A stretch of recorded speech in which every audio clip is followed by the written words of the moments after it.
So welcome everybody. Thank It's really you. great to see everyone. And welcome to Grieving Brain, a four-part webinar series. And today's our first session, and there'll be obviously three more after this. And this one's specifically on why does grief hurt so much and how our brain learns that someone is gone.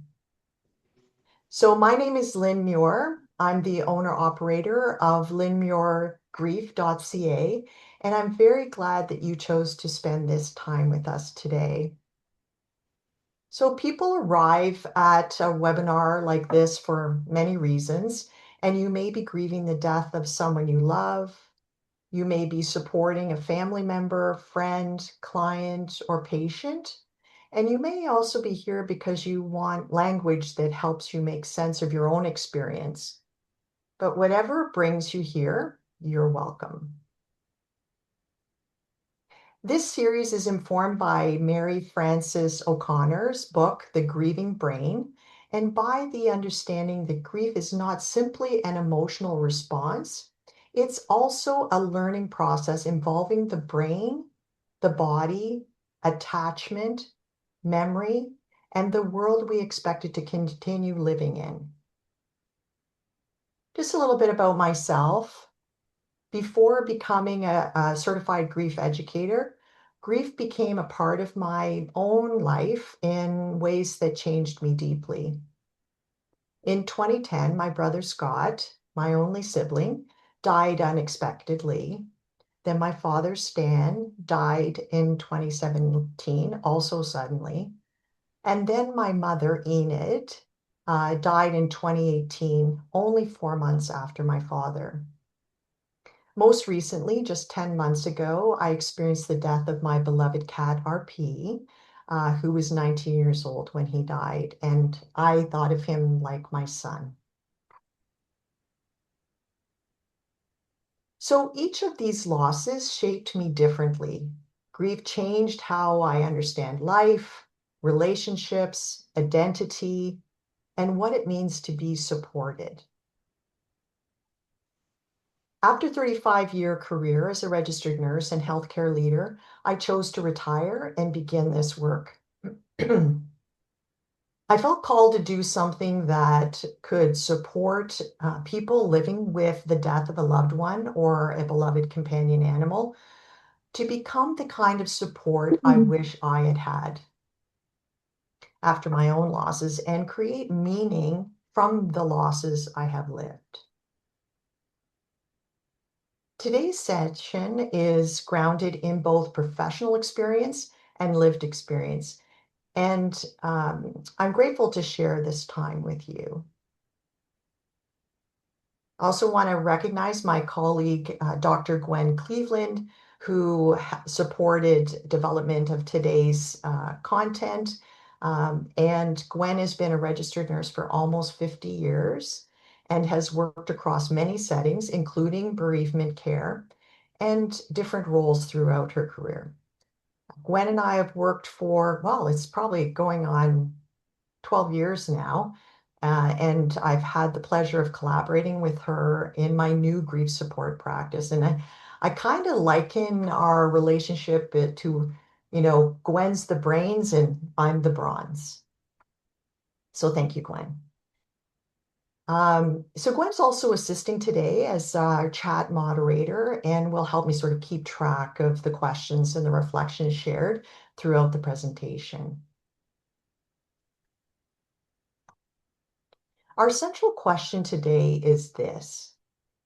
If I know the person has died, why does part of me still expect them to be there? My hope is that understanding what the brain is doing will help replace some of the fear and the self-judgment with compassion. Before we begin the content, I do want to review a few ways we can care for ourselves and one another during the session. A few housekeeping items before we begin. First, this webinar offers grief education and general support. It is not individual or group therapy, counseling, medical care, or crisis support. We are not set up to provide crisis support during the session, so if you feel you are in immediate danger, please call 911. If you are experiencing thoughts of suicide or need urgent emotional support, if you're living in Canada, you can call or text 988 at any time. Please mute yourself when you are not speaking, and we will leave time at the end for questions and thoughts and reflections. Your camera can be off or on. Please choose what feels comfortable to you. You don't have to speak or share anything personal, but if you do choose to share, please protect the privacy of everyone here by not repeating anything participants say outside of this space. Grief education can bring feelings close to the surface. You may want water, tissues, a comforting object nearby. You're welcome to step away, stretch, or return when you are ready. Take care of yourself. Participation, by taking care of yourself, that's participation as well. There's no expectation that you will absorb or remember everything today. Simply notice that what feels useful and that the rest wait. Here's the path we're going to follow today. We'll begin with a land acknowledgement and a brief introduction to the book that inspires this series. Then we will look at difference between grief and grieving. We will explore why the brain can continue expecting someone who has died and why experiencing such as searching, momentary forgetting, or sensing a person's presence can occur. We will examine the brain's internal map, consider what neuroscience a neuroscience experiment about blue Lego can teach us. I'll get to that. And discuss why experience over time, not time alone, helps the brain update what it predicts. Near the end, I will offer simple, compassionate practice for moments when the old map is activated, and we will pause for a private reflection, summarize the key messages, and preview season two, session two, season two. I feel like I'm some Netflix thing. And then open the floor for questions. It's a full agenda, but we will move gently. I would like to begin with acknowledging the land that holds us as we gather.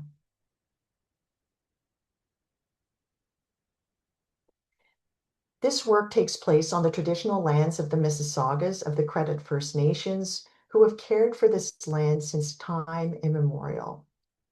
This land includes what is known as Brampton, where I live, and Halton Hills, where I provide service, and are part of the Adjutant's Purchase, Treaty 19, and the Head of the Lake Purchase, Treaty 14 and 14A.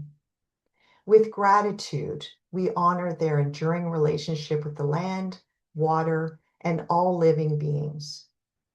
The ground beneath us holds many stories of life, loss, resilience, and renewal. In this space where we gather to honor grief and remember those we love, we may also pause to acknowledge the land that holds us. May we walk gently here with respect for the people who have cared for this land for generations, and with care for the community we share today. For those wishing to deepen their understanding of Indigenous lands where you live and work, Native Land Digital at nativeland.ca is one place to begin learning about traditional territories, treaties, and languages. With that grounding, let us turn to the book and the central idea behind the series.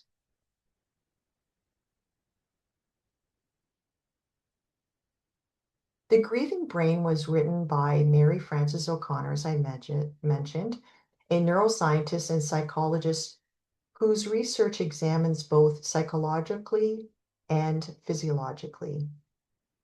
Her work explores why people respond differently after loss and what can contribute to the persistent yearning, avoidance, and rumination. She has studied neurobiology, immune and cardiovascular aspects of grief, while translating that science into language that can help grieving people understand their experiences. The most important idea for today's session is that grieving is a form of learning. The person has died, or your animal companion, but the brain needs time and repeatedly lived experiences to understand the fact means what it means across everyday life. This is not a book study, and you don't need to have read the book. And I will use the ideas as foundation and translate the neuroscience into practical, compassionate grief education. The science does not explain away love. It helps us understand why the absence of someone deeply woven into our lives can be so disorienting. One thing is, I just tell you a brief thing about the Grieving Brain, and I first saw Mary Frances O'Connor I've seen her actually speak a couple of times. She's very authentic, extremely authentic, and her story is, like many of us, is created out of uh, making meaning of her own loss. So when she was 13, her mother was diagnosed with breast cancer and lived another 10 years. Well, they thought she was going to die within that first year. So very much, and her mother also suffered from depression. And so she was very motivated originally to be a psychologist and studied for that, and also looked at grief because her mother died when she was in her mid-20s, and really studied about that. And it's interesting sort of sequence of events that allowed her to write this book. She really completed her dissertation, and then one of her I guess, dissertation committee members was a psychiatrist and said, you need to do more work about this. You need to study this further. And what you have to say is very important. And eventually she did, write this book. And I have to say, it's very straightforward to read. It's not complicated. I found it very um, readable, right? So feel free, you can find it at your local bookstores or on Amazon. If you don't, choose to go through Amazon, you certainly can look at other bookstores near you and order it. There's also The Grieving Body, which will be another series next calendar year. So to begin, it helps sort of to distinguish between two words we often use as though they mean the same thing, and that's grief and grieving. Grief is the emotional experience that arises in response to loss. It can arrive suddenly, often in waves, and it can be triggered by a place, a date, a scent, a song, a routine, or thought that seems to appear basically out of nowhere. A wave of grief can include sadness, yearning, anger, guilt, relief, numbness, confusion, or several emotions all at once. There's no single correct emotional response. Grieving is the longer process of adapting to a world changed by death. It can include learning and relearning how mornings work now, how decisions are made, what familiar faces feel like, who we are in the relationships, the physical absence, and how love is carried forward. Grieving does not follow a straight line. Many of you have seen that depiction of it's not this straight line, right? It's just like this jumble of things, and it definitely is not a straight line. So a person can be functioning, laughing, or experiencing moments of peace, and then be surprised by intense grief. That doesn't mean that you have gone backwards or failed to heal. There's also no universal timeline. The intensity, duration, and expression of grief vary because relationships, circumstances, histories, cultures, bodies, and support systems vary. So grief may return repeatedly even while grieving is changing. A strong wave can coexist with adaptation. This distinction helps us understand a very common and sometimes unsettling experience.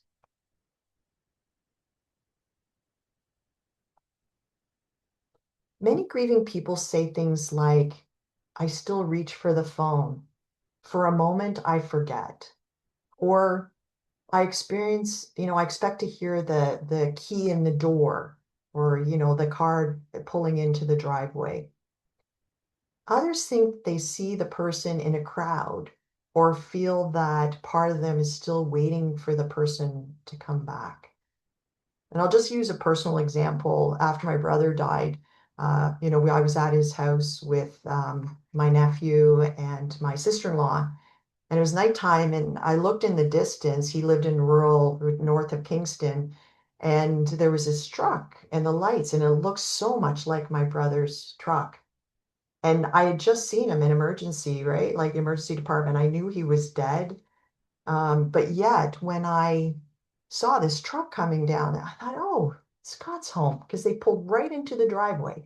And it turned out, obviously, to be a friend coming to pay my sister-in-law condolences. But in my brain, for a second, I can even think of it right now, that feeling of, oh, it was a mistake. He's fine. He's just come home. So it's interesting what our brains do.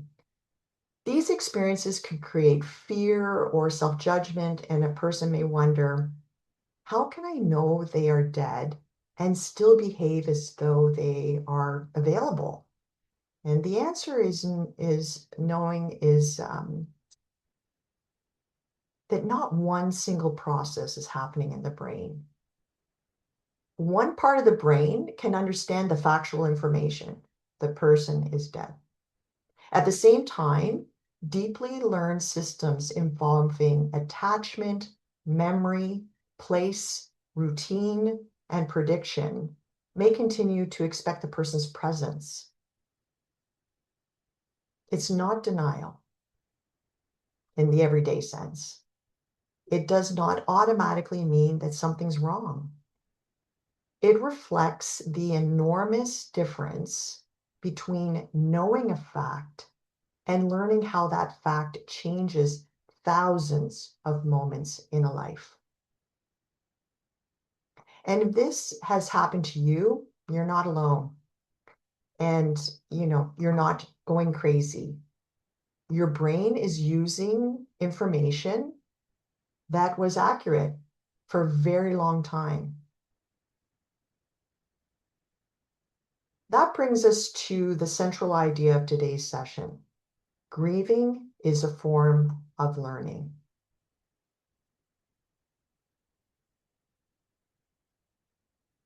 Before the death, your brain learned where the person was likely to be, when they would return, how to reach them, what sounds and routines predicted their presence, and what connection with them felt like. Consider how much learning can be contained in an ordinary day. A car in the driveway may mean they were home, a certain time that they would call, a cup beside a sink, a favorite chair, a weekly meal, or a particular ringtone may all predict them. These patterns may have been repeated for years, maybe even decades. They became efficient and automatic because it's what our brains do. They use past experience to predict what is likely to happen next. After the death, the brain faces an extraordinary learning task. It must gradually learn two truths that can feel impossible to hold together. This person is deeply important to me, and this person is no longer, or animal companion is no longer physically available. A single conversation, funeral, certificate, or conscious statement cannot update every expectation. The new reality has to be encountered across mornings, evenings, decisions, celebrations, illnesses, milestones, and quiet moments. This is one reason grief can be exhausting. The brain and the body are repeatedly meeting a world that no longer matches the map they have built. Let's us look more closely at what I mean when I say the brain's internal map.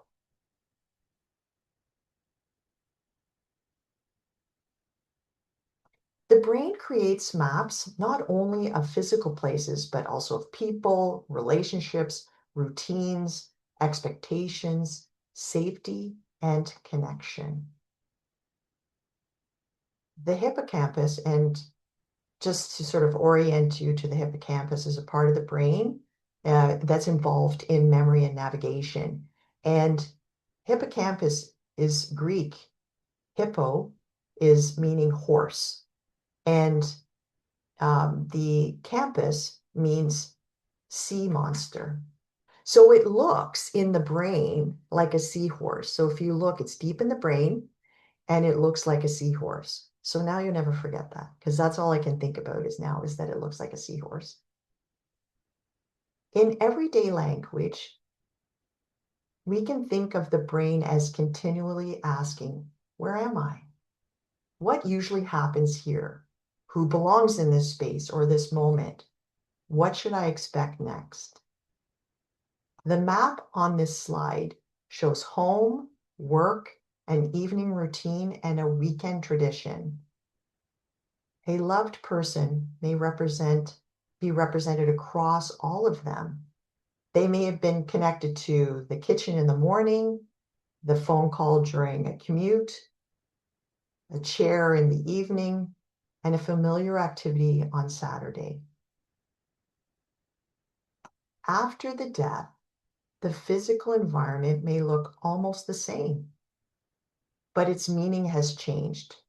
The chair remains, the hour arrives, the phone is nearby, the old map predicts the person, and the new reality does not provide them. This mismatch can create disorientation. People may describe feeling the world is unreal, wrong, or off balance. That response makes sense. When the person was part of how our brain organized place, time, safety, and belonging. The brain is not holding one memory that can simply be erased. It's updating a network of learned expectations. A simple animal study gives us a useful illustration of how we can trace remain in our body. That trace can remain in our brain map, and even when the object is gone. And here where I'm going to talk about the blue Lego. So in the book, the experiment is discussed about researchers observing how rats' brains mapped the location of a blue Lego tower. While the tower was present, particular cells responded to the object and its location. The researchers then removed the tower, and the rats could no longer see it, and the object was physically gone.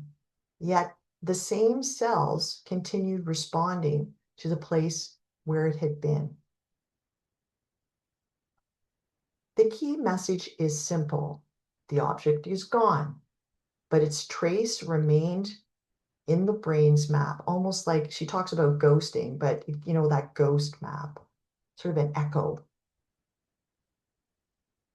We need to be careful with analogy, though. A human relationship is vastly more complex than an object in an experiment. Love includes attachment, identity, history, meaning, mutual care. Still, the study helps illustrate an important principle. The brain may continue representing something in a place where the experience taught it to expect that thing. In grief, a familiar time or place may be activated, may activate a representation of the person before the conscious mind and thought catches up. For a split second, the old prediction can feel true. Then the reality arrives again. This repeated collision between expectation and reality helps explain why everyday moments can hurt so sharply. This old map is also one reason the grieving brain searches.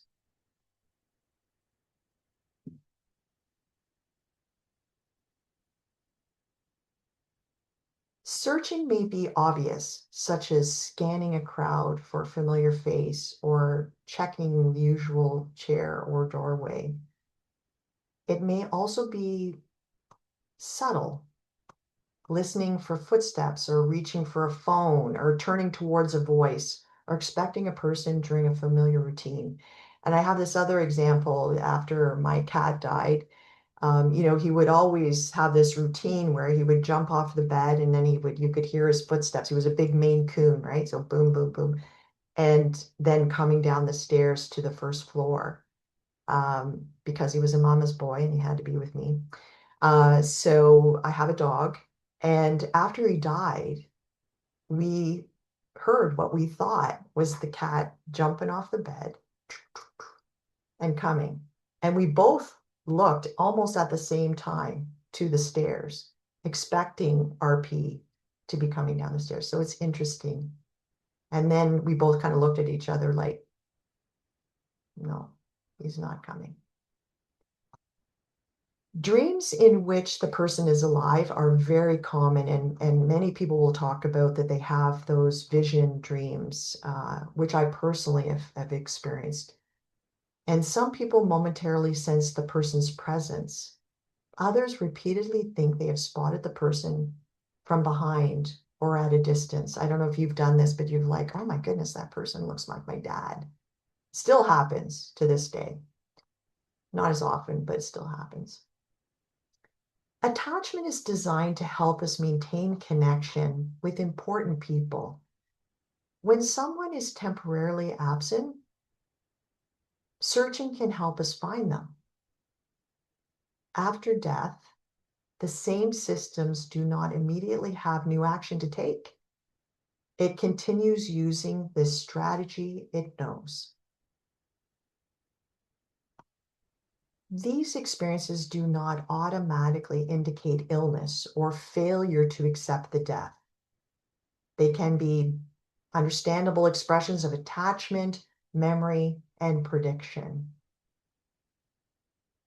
What matters is the person's experiences and functioning.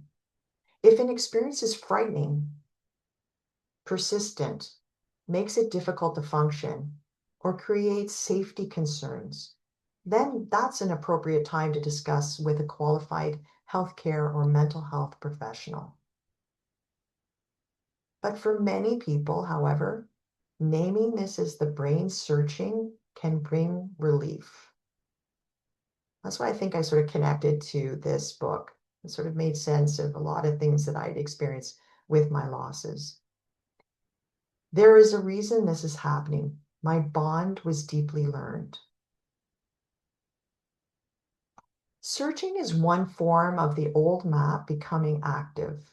A sudden wave of grief followed by the same sequence.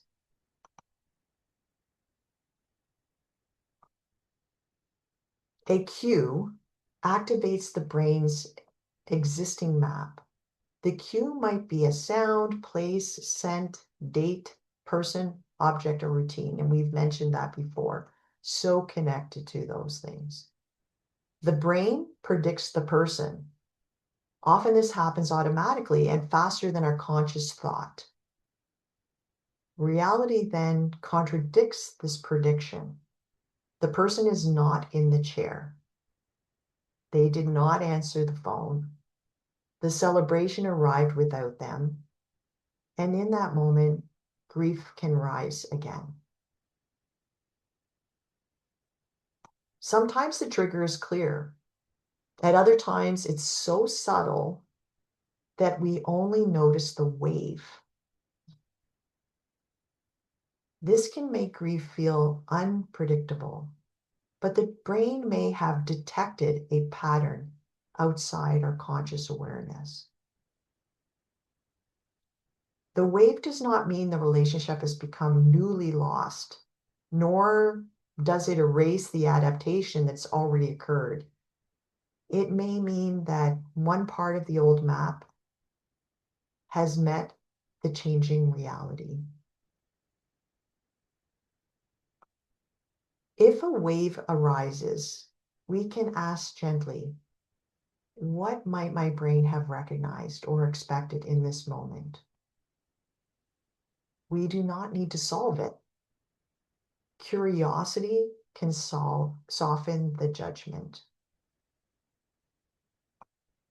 This helps us revise another familiar phrase, time heals.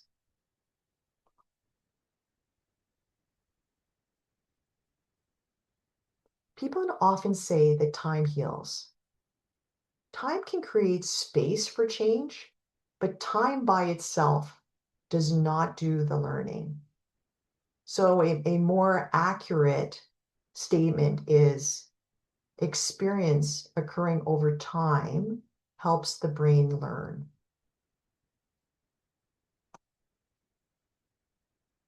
The brain receives new information each time we wake to another day, move through a changed routine, return to a familiar place, navigate an anniversary, make a decision without the person, or remember them while living in the present. At first, many of these experiences feel raw.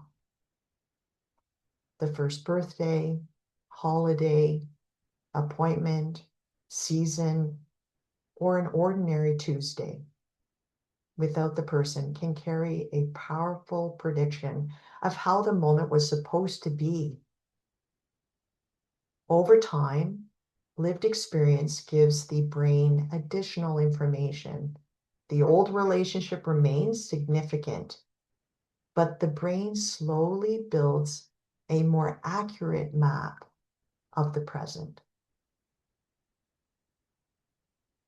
This learning cannot be forced. Pressure to move on, stop crying, remove belongings, or meet someone else's timeline may add shame without making the brain learn faster. I've heard from clients before, patients, I just want to get over this. When will I be over this? When can I stop being sad?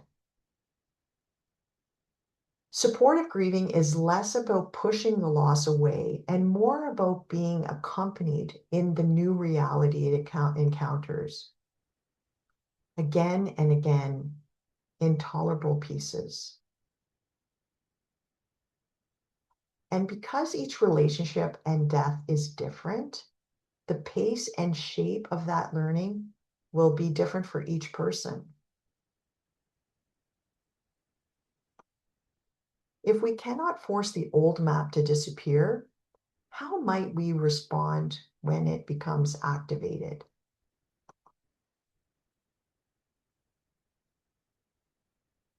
There's this four-part practice is in no way to shut down grief or talk yourself out of love.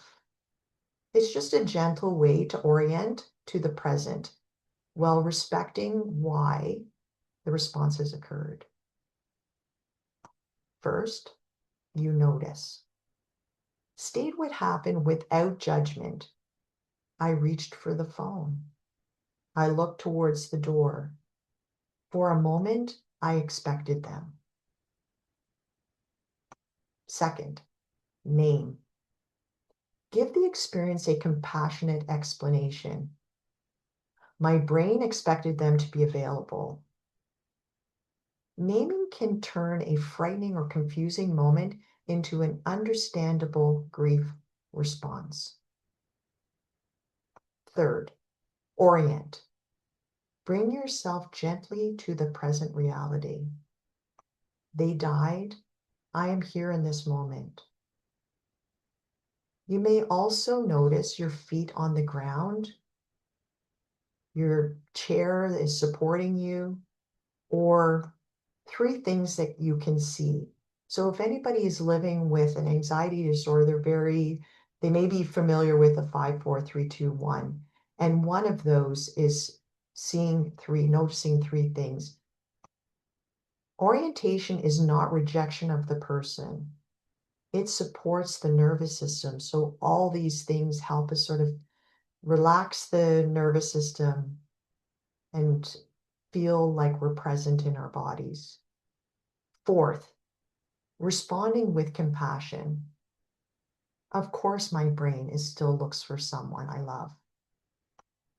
You might add, this bond was part of my everyday life.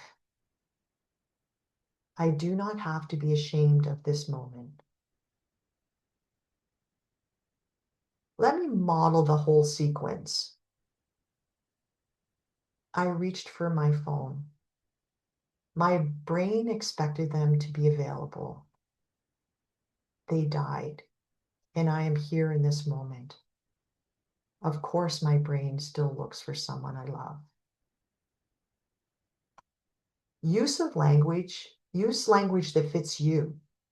If the direct statement feels too sharp, you may say, the world is different now, and I am meeting that reality again. The goal is compassion, not perfect wording.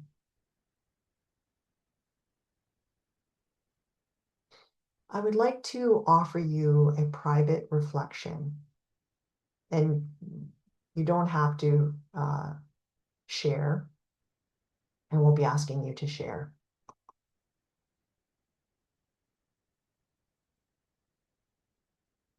If it feels comfortable, bring your mind the question on the slide.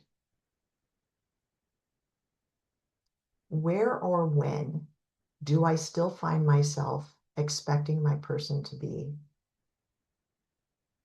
It might be a particular time of day, a room or a chair, or a familiar sound, a routine or a celebration, or a moment when you want to tell them something. Now, if you have your phone or you have a piece of paper handy, or you can just think this, quietly in your head, but you can write a few words down or think a few words. Hold that thought quietly. or simply notice what arises. There's nothing to fix and no right answer. As you notice that place or that moment, see whether you can also notice what it tells you about the relationship.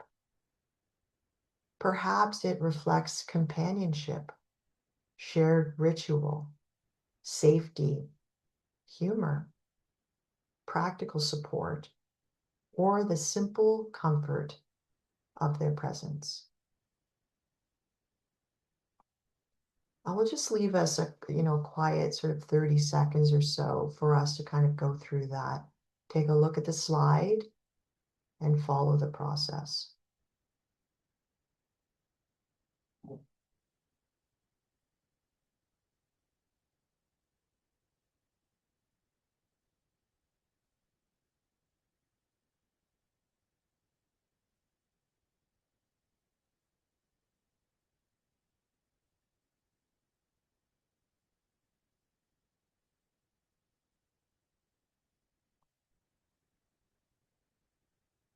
Now gently return your attention to the room.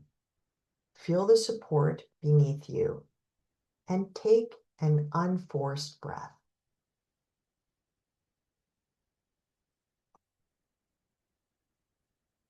If this reflection brought emotion close, please continue to care for yourself in whatever way you need.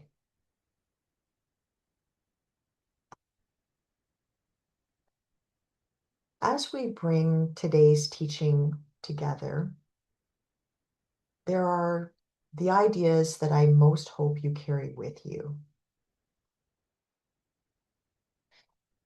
First, your brain is not failing.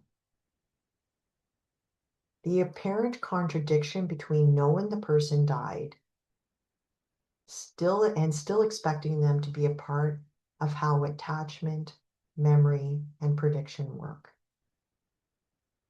Second, searching reflects a deeply learned bond.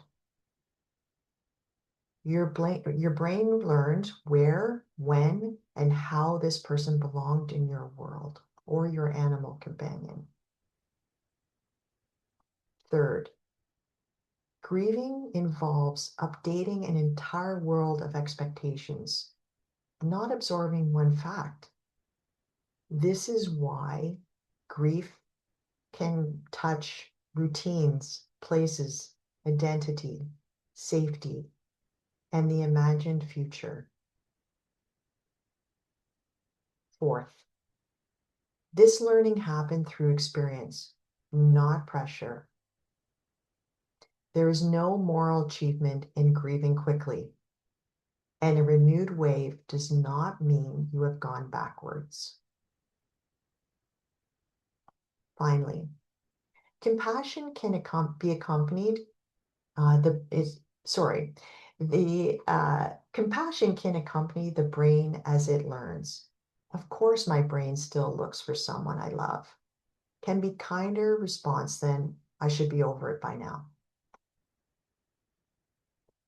In session 2, we will explore love attachment and continuing bonds, one of my favorite topics, and why losing someone can feel like losing a part of yourself.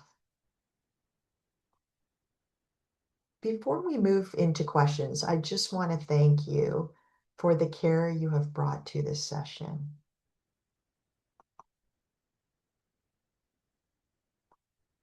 Thank you for being here and giving your attention to a subject that can be deeply personal and difficult. The phrase on the slide captures the heart of today's session. Grief is the brain learning to carry love and absence together. The brain is learning physical absence with love, meaning, and the significance of the relationship. Continue. You can learn more about my upcoming programs at linmuirgrief.ca, or and connect with me through the contact information shown here.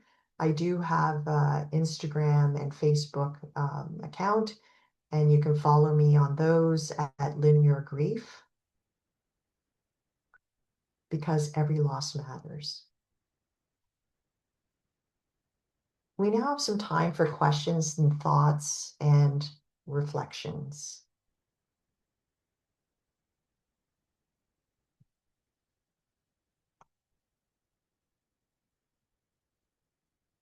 Any questions or thoughts?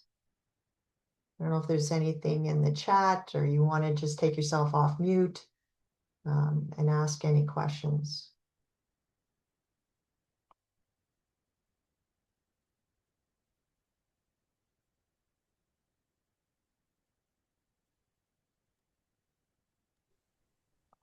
And I posted it. Sorry, Kim, go ahead. No, I was just going to say I just wanted to thank you and Lynn for presenting this. I lost my daughter in March of 2024, and audiobooks were the way that I help, that helped me process grief. And this book was one of the first ones I actually listened to. And I'm a retired nurse as well, so it just helped me make sense. And I don't know. I think, yeah, and I agree with you, Lynn. It was written in such a way that I think most people, general public, could understand. There was a little technical jargon in there, but I mean, I just fed off that. Yeah, go for But it. yeah, it really helped me understand what my brain was doing. And the same with the grieving body. I also listened to that. One of these days, I'm going to sit down and actually read the physical book. It's But yeah, it however you was. like to do it, right? And receive information. I like both. I like audiobook. I like reading them. I Mhm. like watching webinars, because you can actually Mhm. hear the author talk about them. And it's just a way of sort of integrating. It's a dense book, like in terms of information. I think you have Mhm. to read it a few times Mhm.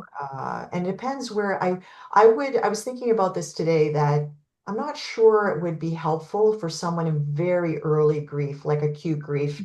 It would Mhm. be, well, they wouldn't be able to, I would think, find it helpful. It's because it's so much information. This is probably something you might read after, a year or two after your loss, Mhm. to Yeah. sort of integrate. Yeah. Yeah. No, it was.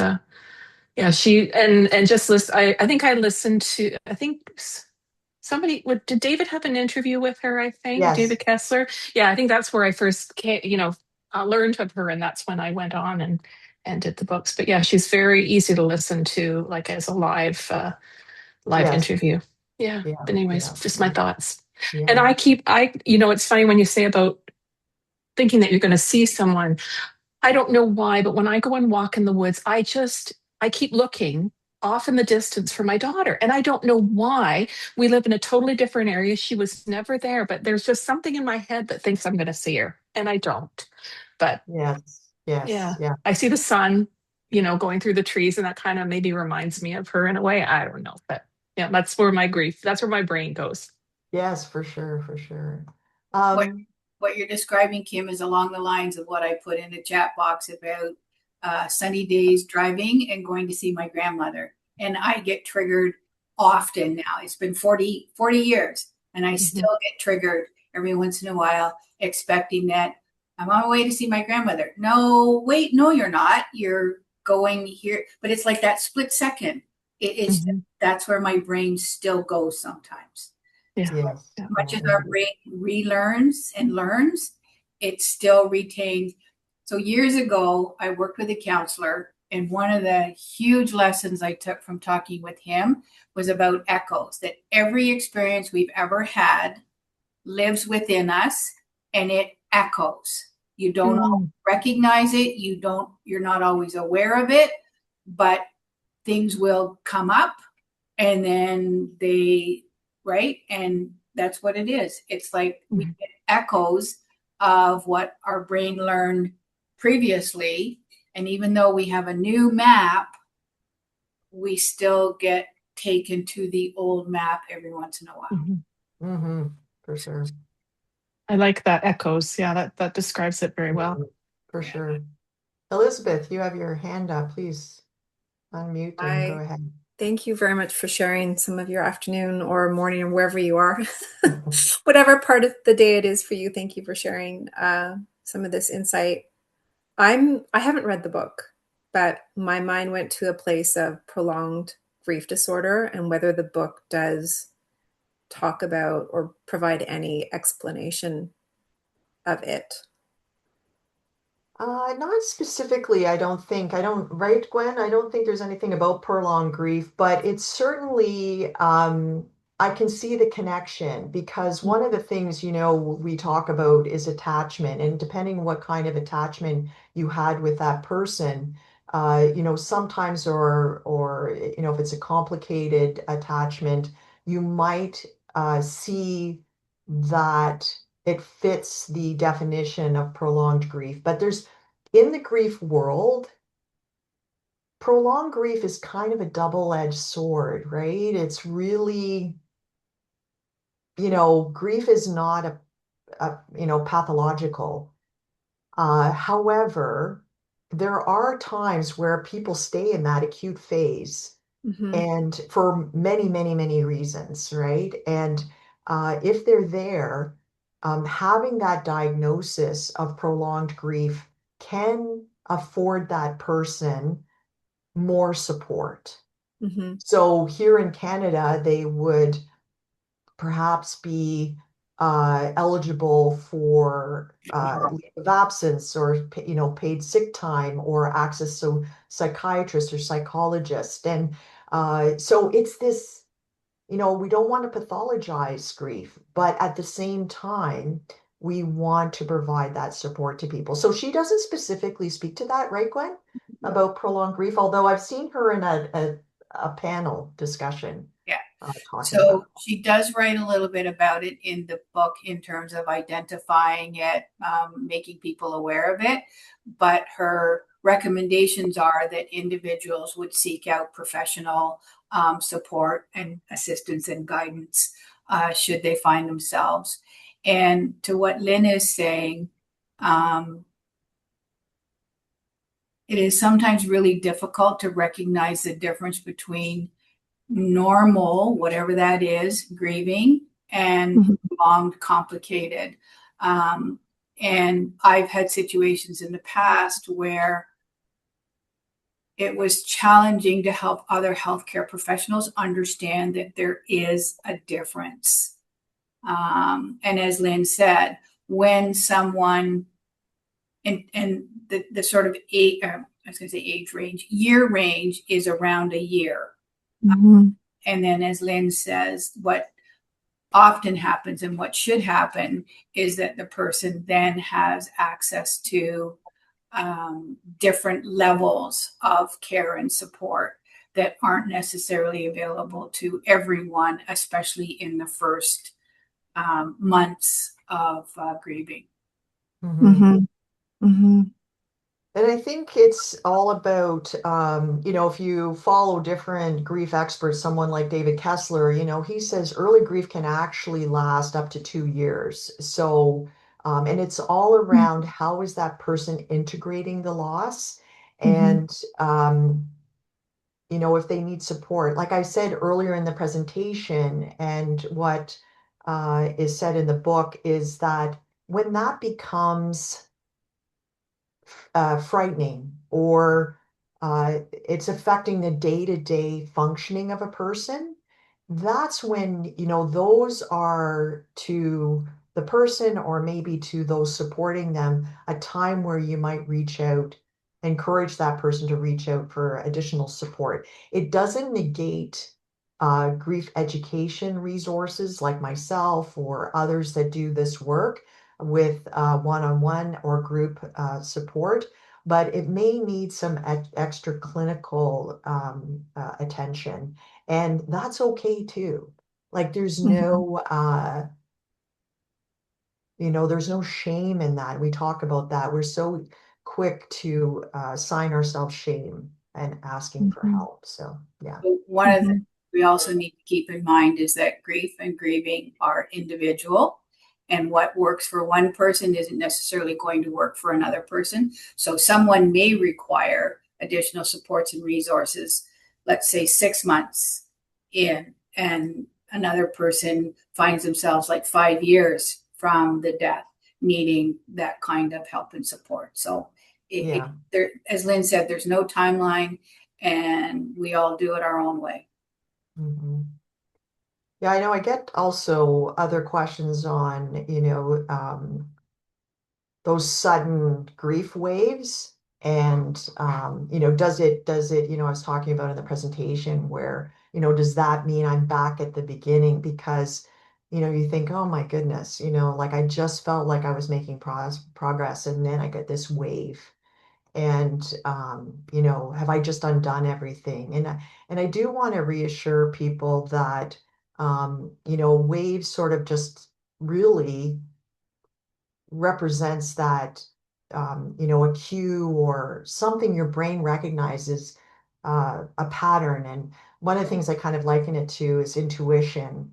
And intuition, perhaps the definition of that is that your brain recognizes a pattern. So in my nursing world, you develop intuition about your patients because you've seen that over and over again. And really the cue is just sort of activating that old map. And because the old map and the new map are colliding, right, in a new situation, because you think of it, the rest of your life, you're going to have these moments. And it's really about that adaptation and that integration.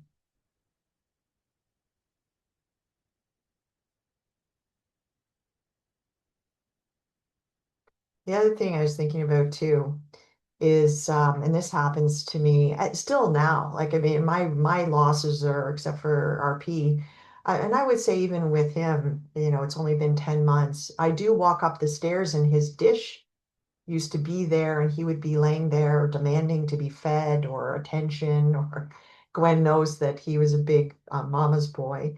And I sometimes I think I see him, or I come around a corner and I feel like, have you ever had that sensation that you thought you saw somebody out of the corner of your eye? And one of the things that help me in those moments that I find comforting, and I'm like, whatever you want to think, the brain is recognizing a cue, or, you know, his spirit is there, whatever your beliefs are.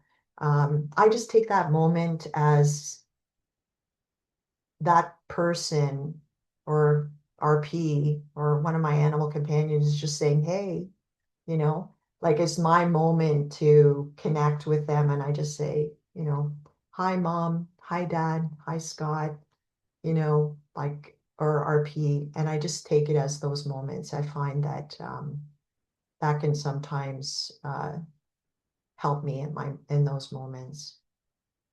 Anyway, we're coming to the end of our time together, and I just want to thank you for being here, and just to remind you again to be gentle with yourself after this webinar. Sometimes, this can be activating, and you just need a moment.